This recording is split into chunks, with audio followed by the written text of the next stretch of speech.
The Philippines remains independent in foreign policy. Awareness of monkeypox disease. 17 Haitian migrants dead after boat capsizes. Those are the headlines for tonight. I'm Lorenzo Isaac and this is TVS Nightline.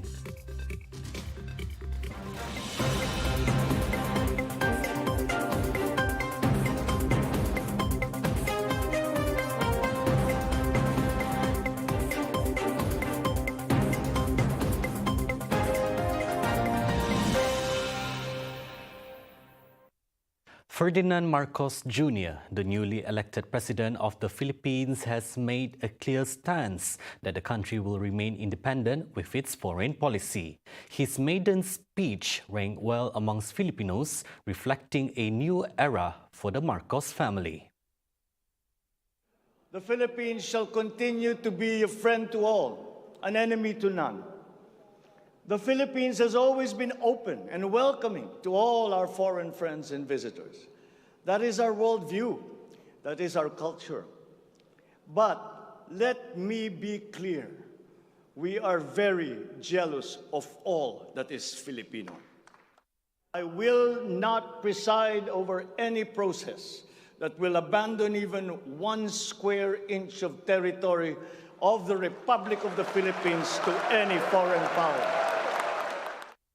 Loud applause broke through the Congress plenary hall when Ferdinand assured that there will be no more lockdown implemented in the country, whilst ensuring a new strategy to empower the Philippines economy that has been greatly affected by the COVID-19 pandemic. In terms of the economy, we will implement a sound fiscal management. Tax administration reforms will be in place to increase revenue collection. Expenditure priorities will be realigned and spending efficiency will be improved to immediately address the economic scarring arising from the effects of COVID-19 and also to prepare for future shocks. Productivity-enhancing investments will be promoted. Our country must become an investment destination. Infectious diseases have been on the rise for the past 5 years, with COVID-19 having the biggest effect globally. In Sarawak itself, rabies, hand, foot and mouth disease HFMD and the African swine flu fever ASF have made their rounds but were containable due to the swift intervention by the government. Following the announcement by the World Health Organization WHO of monkeypox being a global health emergency with the highest level of alert, are Malaysians aware of the disease, and if they do, how much do they know of the symptoms, treatment and causes of the disease? Earlier, we got to the ground in seek for clarification, and this is what we gathered. We are very aware. We listen to the news. The media nowadays is just so fast, people just saying, all the information. Yeah, I got it from my WhatsApp group.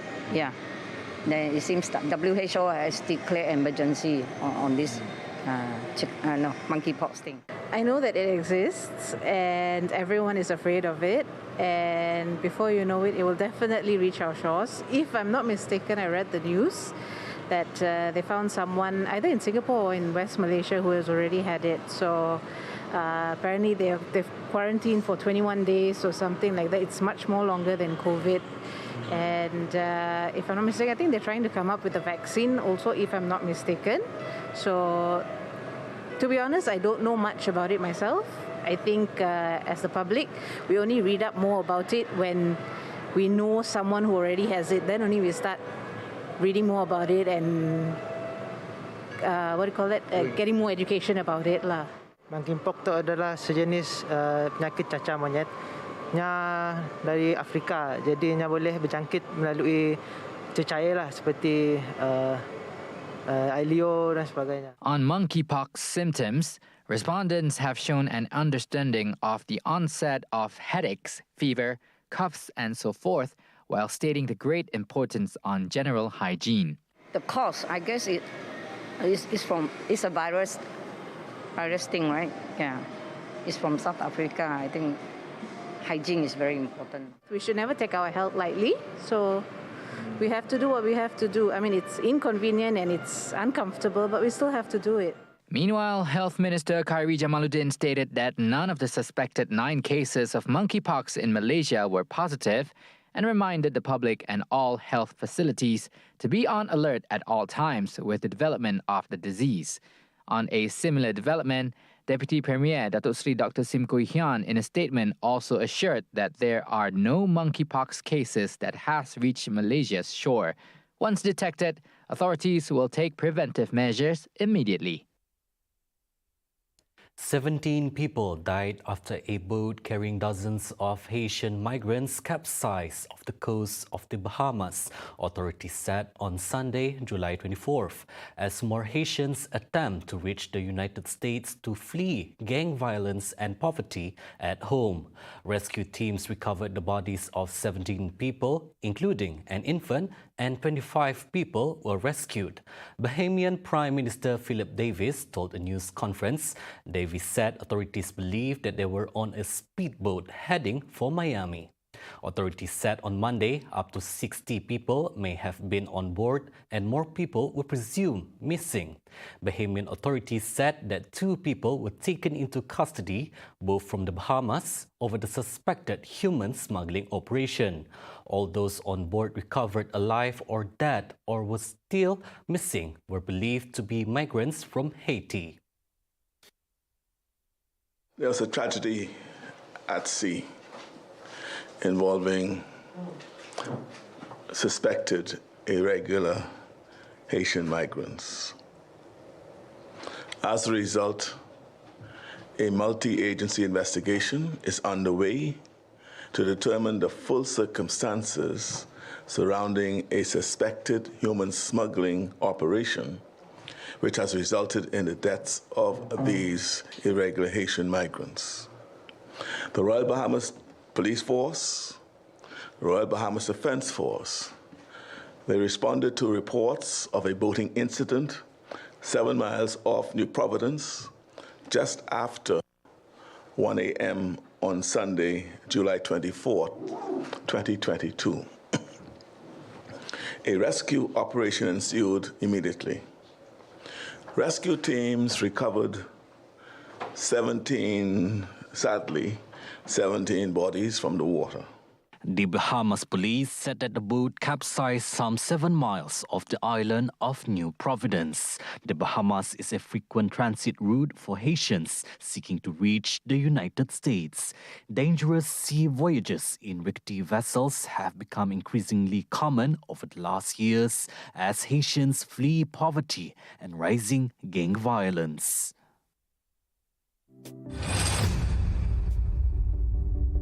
Now, scientists in Belgium are investigating a farmer's claim that different styles of music affect the behavior of his pigs. Piet Paismans first noticed the phenomenon when his son started singing a tune in the barn during a sluggish insemination session. His sows seemed excited and started wagging their tails. Since then, he has created a playlist to coincide with different parts of the day, playing energetic music when he wants the pig to be active and lullabies at the end of the day. The farmer tipped off a team of researchers who have now secured €75,000 of financing from an EU fund and the Belgian region of Flanders to investigate the claims. Het meeste succes is de vrolijke dansmuziek. Daar beginnen ze echt op te kwispelen. En soms, als het echt een beetje heviger is, dan gaan ze zelfs echt rond dansen en dartelen. En rockmuziek, dat is te hevig, dat hebben ze niet graag. Daar krijgen ze zelfs stress van. Dat is zelfs een negatief effect. Dus het is wel heel belangrijk welke soort muziek dat is. Ja. According to project coordinator Sander Palmans, not much is known about pigs' reaction to music, but Palmans' experience chimes with existing knowledge of the effects of sounds in general on animals. The findings could have a practical impact on the industry as meat quality is affected by stress in animals. To reduce those stress, or to reduce the boredom of the pigs, we also try to enrich the pens with enrichment material like straw or chains or things like that. And it's also one of the things that's in Pete's mind, that music can be a kind of enrichment for the animals to reduce their stress levels and to reduce unnatural behavior in that case.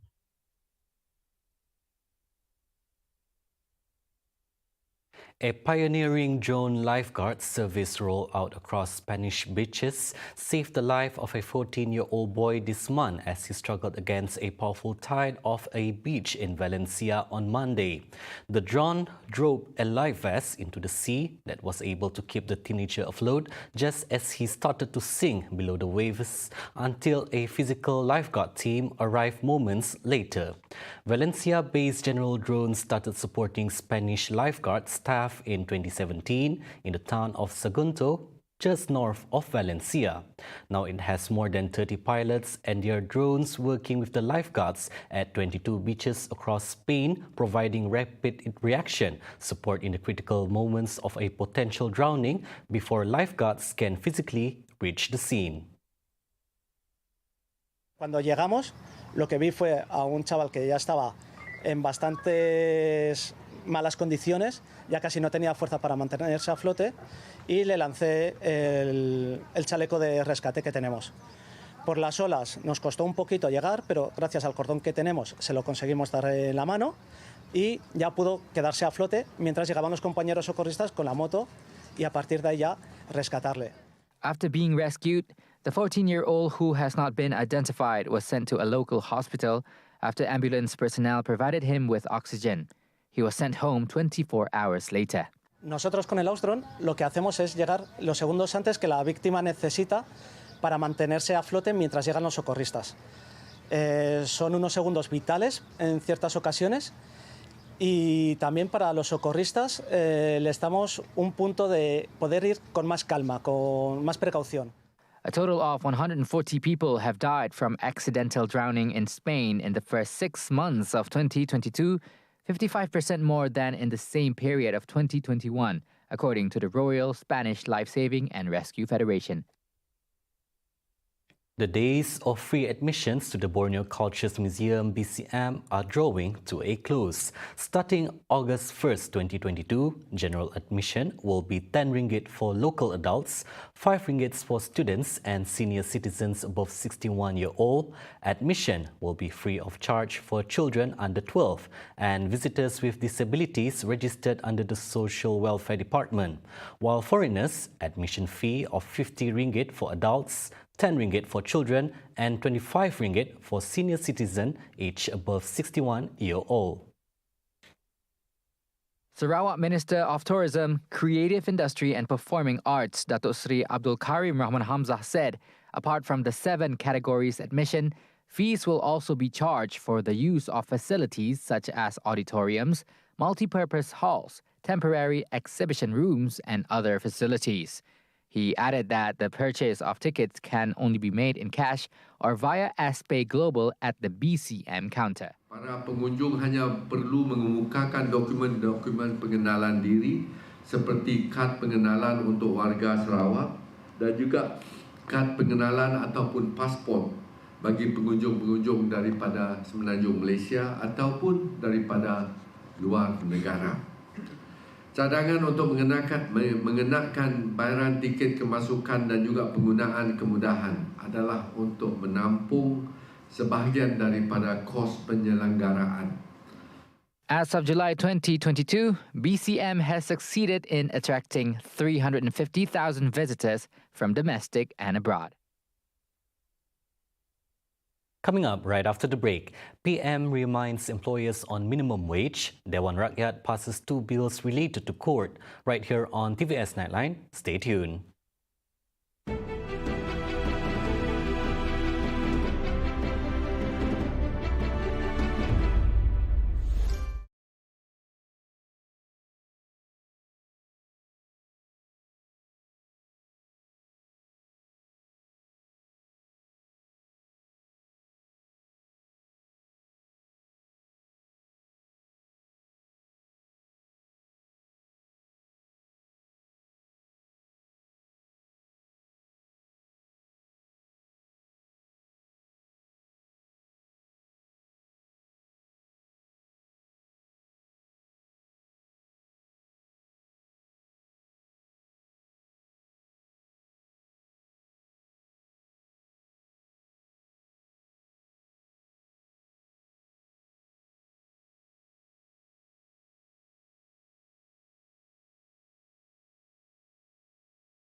Welcome back. Prime Minister Datuk Seri Ismail Sabri Yaakob has called on the Human Resources Ministry to engage in talks with employers and workers' representatives to find the best approach and solutions over the implementation of minimum wage.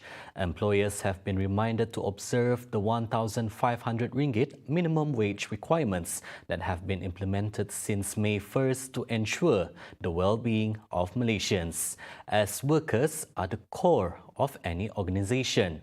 Adding that based on My Future Jobs statistics until July, the salary range for most job vacancies offered nationwide was between 1,200 ringgit to 2,000 ringgit per month. The Prime Minister said since the country entered the transition to the endemic phase on April 1st, the economy had been gradually recovering, while the unemployment rate fell to 3.9% in April, with 15.85 million people on the payroll. Besides the ongoing Jamin Kerja Expo, he said the Jamin Kerja Wage Incentive or JKIP and My Future Jobs job matching services have assisted some 113,672 members of Keluarga Malaysia. Ismail Sabri added that the government has also extended the JKIP program to December 31st, with focus given to the recruitment of workers from vulnerable categories such as persons with disabilities (PWD), women, those who lost their jobs, tourism sector workers, and ex-convicts. A total of 36,281 PWDs have successfully obtained job placements through programs and initiatives implemented by SOCSO. The Malaysian Aviation Commission, MAVCOM, reported a 210% jump in air traffic rights ATR applications in the second quarter of 2022 compared with the same period last year. This is due to the notable increase driven by the reopening of Malaysia's international borders in April 2022, coupled with airlines mapping out their international network to align with the reopening of international borders by other countries. Meanwhile, MAVCOM Executive Chairman Datuk Seri Saripuddin Kasim said the Commission remains committed to its role as a commercial and economic regulator of the Malaysian civil aviation industry. The Commission attributed to the reduction of the revival of passenger services which brought with it belly space cargo capacity. A total of 32 applications were submitted, comprising 28 international and 4 domestic routes, which reflected a 47.6% increase in ADR application from the first quarter 1Q of 2022. MAVCOM said in a statement on Monday in conjunction with the publication of its latest quarterly ATR report. The Commission explained that the surge in ATR application in 2Q 2022 was further supported by airlines exploring new sectors to strengthen their network. For the quarter under review, MAVCOM approved 31 out of the 32 ATR applications received from airlines, representing a 96.8% approval rate, which was higher than the 95.4% approval rate reported for 1Q 2022. Of the 31 ADR approvals, AirAsia received the highest number of approvals, totaling 11 ATRs, followed by Batik Air Malaysia and AirAsia X, which received 7 and 6 ADR approvals, respectively. Meanwhile, the cargo sector saw a slight decline. MAVCOM said cargo arts comprise only 29% of total ATRs issued in 2Qs 2022 compared to 90% in 2Q 2021, according to the report. The Dewan Rakyat on Monday passed the Courts of Judicature Amendment Bill 2022 and the Criminal Procedure Code Amendment Bill 2022. The Courts of Judicature Amendment Bill 2022 was approved after 7 members of Parliament debated, while the Criminal Procedure Code Amendment Bill 2022 was passed after being debated by 8 MPs. The two bills were tabled by Deputy Minister in the Prime Minister's Department, Law and Parliament, Datuk Mas Emeriati Samsudin. Based on the bill, the amendment to the Courts of Judicature Act 1964, Act 91, involved the provision of paperless appeal documents and records in criminal appeal trial proceedings, as well as limiting appeals to civil interlocutory cases. Mas Ermiati, when tabling the bill for the second reading, said the proposed amendment does not remove the parties' right to appeal and be heard. The bill also allows for an alternative way for parties involved to submit records and documents related to criminal appeals online, including the submission of notice of appeal and other documents related to appeal proceedings. For the Criminal Procedure Code Amendment Bill 2022, Mas Ermiati said the amendment was made following the amendment of the Courts Judicature Amendment Bill 2022, which involves the provision of paperless appeal documents and records in criminal appeal trial proceedings. She said the amendment aims to expand the way of delivering a signed copy of the grounds for the decision by sending the copy to the electronic address of the appellant or the appellant's lawyer, in addition to existing practice. Cosmetic and medicinal products that contain ingredients that are hazardous to the health of consumers will be ordered to be recalled from the market within 24 hours. As for products that pose minor risks or those that do not meet the set quality standards, they need to be withdrawn from the market within 72 hours. With indicators of level 1, the product will be withdrawn from all consumers. Meanwhile, for level 2, it will be withdrawn from all places such as hospitals, pharmacies, clinics, and so on. While at level 3, it will be withdrawn from all wholesalers or distributors of the product.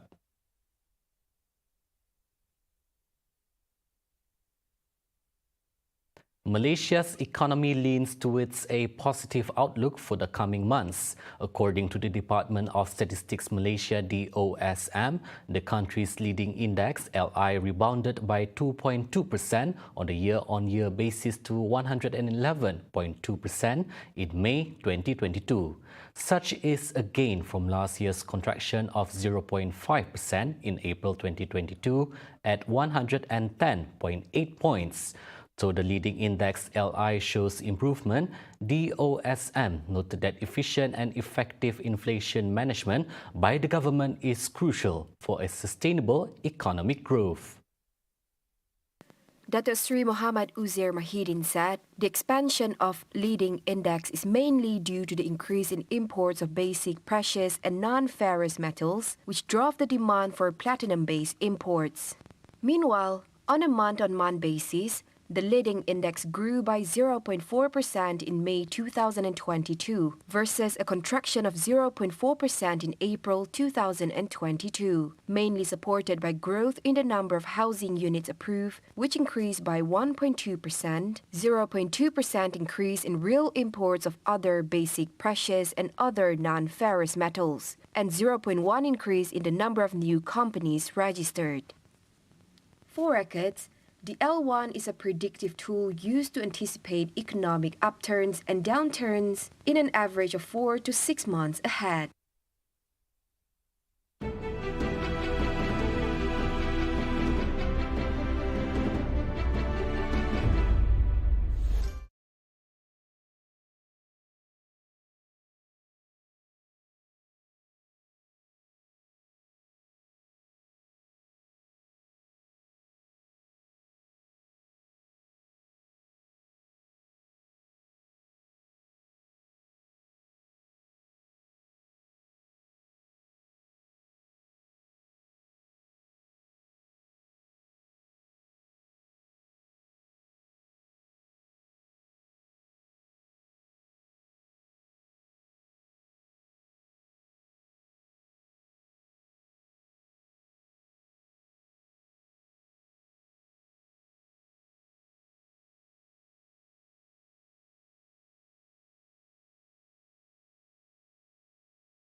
Now on to some global affairs. Mexico's National Migration Institute, INM, said there were 225 migrants discovered overnight in a warehouse in Jilotepec in the state of Mexico, 194 of whom were Guatemalans. The institute added that there were also 14 Hondurans, 9 Nicaraguans, 5 Cubans, and 3 El Salvadorans. The government of the state of Mexico, which surrounds most of the Mexico City, said in a separate statement that 248 migrants were found in the warehouse. An INM spokesperson, however, could not immediately explain the discrepancy between the two figures. An increase in undocumented immigrants to the United States is weighing on the U.S. President Joe Biden ahead of midterm legislative elections in November. Apprehensions of migrants on the U.S. southern border have jumped to the highest levels in years.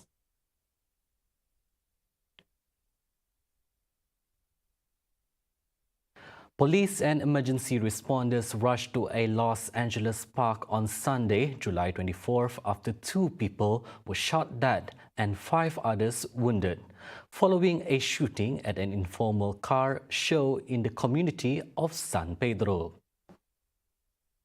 Eyewitness video showed paramedics wheeling people to ambulance. Escort of police personnel secured the scene outside Peck Park Community Center. A spokesperson from the Los Angeles Fire Department said authorities took 7 people to hospitals in the area, and 2 of them, a man and a woman, later died from their wounds. Without giving further details, officials said the shooting victims are 4 men and 3 women, aged between 23 to 54. Police have yet to report whether they had identified any suspects. Enterprise Resource Planning (ERP) manages and integrates business processes through a single system. So to know more about ERP, get some insights with the expert on Sejahtera Asia tomorrow with guest Syed Hazrul Afif, the founder of 90s Image, with host Ghazali Zawawi and Juzak Lan, 7:45 a.m. on TVS Astro Channel 122 and My Freeview. See the world closer with TVS as we bring you the latest news updates both locally and internationally. Just a click away by heading onto our official website or follow us on our social media platforms. That's all the time we have for TVS Nightline. I'm Lorenzo Isaac. Thank you for watching.